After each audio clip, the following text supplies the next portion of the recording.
All right, YouTube, to cook on the taco seasoning, you want to put the pan on medium. And then you want to take a pound of beef, and you want to just start breaking this up.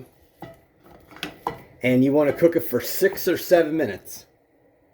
All right, YouTube, since this is 80/20 beef, you're not going to need to drain this. So, like I said, just keep using a spatula, wooden spoon to break this up. And you're going to want to cook this for 6 or 7 minutes before you can add the water and taco seasoning. Alright, YouTube, you can see that the meat went from red to this color. So add in 2/3 cup of water. And then take your taco seasoning and put it in there. And you're going to want to mix this together. And you see the boil? Bring this to a boil.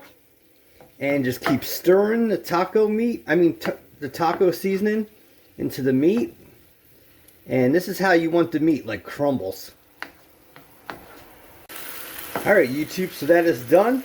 Now put this pan on low and let this simmer for 4 minutes, and then you're done. And there it is, YouTube. You have your taco meat for fajitas or tacos, and it did not take long to cook. Please hit the like button, subscribe, and many more how-to recipes to come. Dan Soy Cook.